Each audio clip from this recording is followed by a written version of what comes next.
This is Seven, movie from a few years ago about a serial killer killing his victims that each embodies a deadly sin.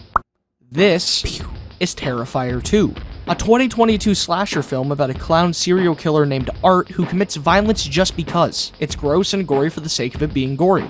This is UrbanSPOOK, a quote-unquote horror series about a serial killer killing his victims and painting a portrait of them after they have already been maimed. One of these is a thriller classic, one of these is a borderline snuff film, and one of these is an interesting story that through a series of decisions ends up being worse than it can be. But how did this happen? Let's go! The official name of UrbanSPOOK's analog horror is The Painter. The story is, like I said earlier, a serial killer killing and then painting his victims as both a calling card and a way to taunt the police. How do you think these videos play out? Any guesses? Here's what basically every episode is. White text on a black background, occasional paintings which act as the shock and horror of the series. That's it. No build-up, no interesting visuals, not a zilch, none. White text on a black background. Watching the series by itself is so fucking boring, it's almost unbearable. It's like watching a book. There's a difference between making a slow, suspenseful story and just boring the viewer. Movies like The Shining and Blair Witch do it beautifully, but The Painter? It's somewhere around here. It could be good, it could even be great, but it's boring. Visually, there is no substance, and if I can be honest, I'm not sure I can count text on a background as visuals. Like, how would you feel if you watched a video and this is how the entire video looked? But occasionally, I showed you a spooky drawing. It gets boring, doesn't it? I could go on and on and on about the little things here and there, but I feel like it'd be better if you got the bigger picture first and then learned about the little things. And hold on just a sec, I will be talking about the gross shit, but we need to get there first. It's not about the destination. It's about the journey. The first episode of The Painter is Faces, which gives us the basics that will remain for the rest of the series. 6 months ago, police found 3 paintings stored away in an abandoned storage area, each titled after recent murders. First victim was Carla Gray, found with 36 stab wounds to the face and all her teeth removed. On the back of the first painting, the title Carla's Teeth was written. This is the painting. The rest of the video follows this design structure, the next 2 paintings being of Jackie Graham, found with 27 stab wounds, and James Miller, found with his face torn off and his wrist slit open. James was alive for several days without his face. 2 months later, several more paintings were discovered. However, the titles of these paintings did not seem connected to any known cases at the time. After going public with the case and sharing the paintings in hope of saving anyone, the police received 3 photos in the mail seemingly depicting 3 victims. James Miller, Jackie Graham, and Jimmy. One final painting titled Self-Portrait was found 2 days ago. This is that painting. And that marks the end of Faces. It's a good start in all honesty, but it could be better. The paintings are really well done, but everything surrounding it is a nothing burger. It's white text on a black background with droning ambience playing ad nauseum. If UrbanSPOOK improves, the series could be great. It could stand with the rest of the greats in the pantheon of internet horror. But did he improve? Is the next episode any better? Let's see. 4 weeks ago, Bill Collins went missing along with his wife and 2 daughters. Bill previously discovered the painting's self-portrait in his home, clueless as to how it got there. While searching Bill's house, the police found one of his daughters hanging by her neck from the attic ceiling. She was only 2 months old. The Collins family car was later discovered 12 days later by the ocean side. Inside the car was a painting titled Long-Necked Angel. Angel was the name of the daughter found in the attic. A few miles from the family car, the police found an old lighthouse which had not been in use for many years. On the door to the lighthouse was an abstract face painted in red. This is the painting. Inside, the charred corpse of a teenager named Daniel Williams was found, the same Daniel portrayed in Daniel After the Fire. The police would later proceed into the tunnels under the lighthouse. Here, the police would find 2 more corpses belonging to Jennifer White and her daughter, Lisa White. They had been missing for 7 months. The last thing the police would find in the lighthouse would be a moist barrel emitting a foul stench. Inside the barrel was the mangled meat and bones of the Collins family. Photos of the Collins family moments before death were scattered around the barrel. Here are those photos. Last photo, depicting an unknown face. At this point, I'm pretty sure you understand how this series plays out. Police find painting, they find body, police find body, they find painting, they find photo or painting of the killer, the end. There is a jump up in quality from Faces to the Lighthouse, but it's very small. There's some visuals now, but they're just photos. It adds more to the overall experience, yeah, but it's still white text on a black background with occasional spooky images. I appreciate where it's going and what it's trying to do, but it's not enough for it to be an interesting watch. Its style is like that of Happy Meat Farms, but what HMF has over Urban Spook is the general polish and editing. It's timed to the music, it brings you into the action, and yeah, it's still white text on a black background, but there's more there. Here, take a look at the two.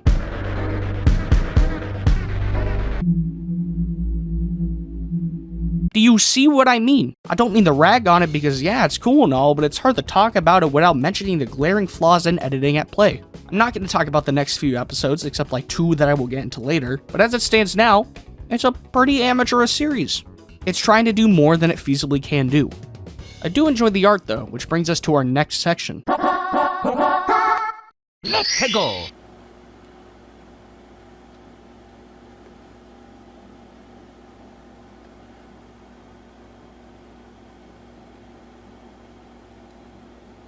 I want to thank my friend Balls for helping me write this section by giving me some ideas. His Newgrounds profile will be in the description. Please check his stuff out. I assure you it's worth your time. As much as I like to make fun of Urban Spook, I actually really enjoy the art. I mean, why wouldn't I? It's the only thing to look at. That's not the rag on the art though, none at all. Most of them are actually really well painted. Besides a few like Carla's teeth, why does it look like clip art photoshopped together? Urban Spook has a really good sense of composition in his work. He's good at making shit look realistic. This looks like a painting you'd see in the wild. His art isn't that detailed, but it does have detail where it matters. Your eyes are drawn to it. Spook has this unique style to his art where it's not realistic, but it's just realistic enough. It's that uncanny valley feeling taken to the next level. Some of these paintings make me feel gross for the right reasons, like James' secret face. It's one of the weaker paintings in his collection, but the story behind it and the overall idea of it is gross, but the good kind of gross. I can't deal with things having to do with hands or wrists, so having James be in excruciating agony relating to his wrists is awful, but I like it. I like the idea of the paintings, I like his art, it's good, he makes good art. That's the one thing no one on Twitter or YouTube seems to say about Urban Spook. People shit on him, yeah, for good reason, but no one mentions his art, and for what? It's good art.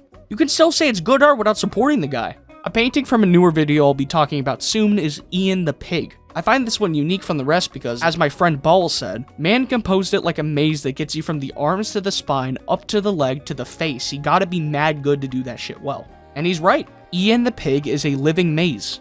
His body is contorted to such an unnatural degree to let his body curve like a labyrinth, leading you to the different parts of his husk. Urban Spook's strengths lie in his art. He knows how to make good art, he knows how to make macabre, grotesque creations, he just sucks ass at writing.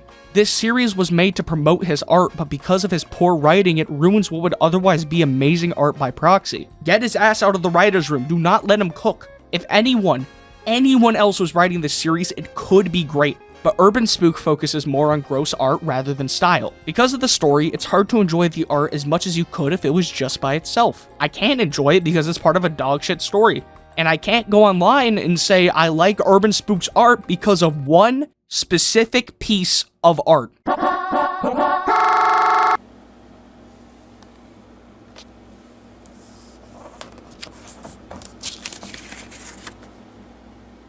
I would like for you to direct your attention over to the 3rd episode of The Painter.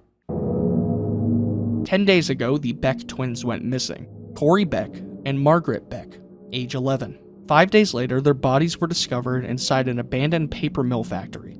However, the state of the bodies were found in a gruesome condition. Only the upper body of Margaret and the lower body of Corey could be located. The twins' bodies had been sewn together in a sloppy manner. The rest of the bodies have still not been found. Margaret's neck and jaw were broken in several places, with a clay brick shoved down her throat, the word meat written on it. Corey's had been removed by pulling force. We've seen a Corey before. In painting form. This, right here. This painting. This painting is why Urban Spook gets shit on. Urban Spook has a habit of using topics like essay in an attempt to scare the viewer. It doesn't work, and it comes off as gross, which it is. Using child essay as shock value does nothing to help your story. When I look at this, I don't see a scary video. I see an awful writer trying to make something spooky for the sake of it being spooky. It adds nothing to the story, so why include it? People over the past few weeks have been talking about The Painter in a negative light for good reason, but I think the hate has been getting the spook. All you have to do is watch the 6th video. Pigs.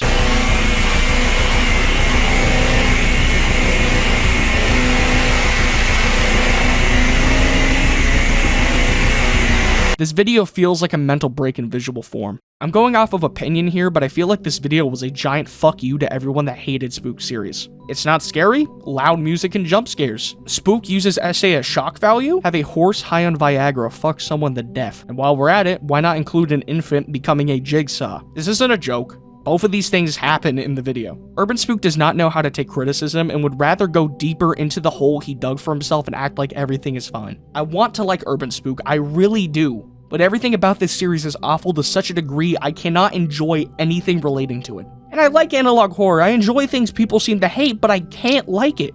UrbanSPOOK does not know how to write, and I feel like if he didn't create his series and just let his art grow naturally, things like this wouldn't happen. UrbanSPOOK is really cool for people that like horror for the sake of horror, but that's a small group of people. If you don't like horror for the sake of horror, what's left? Cool art, but that's it.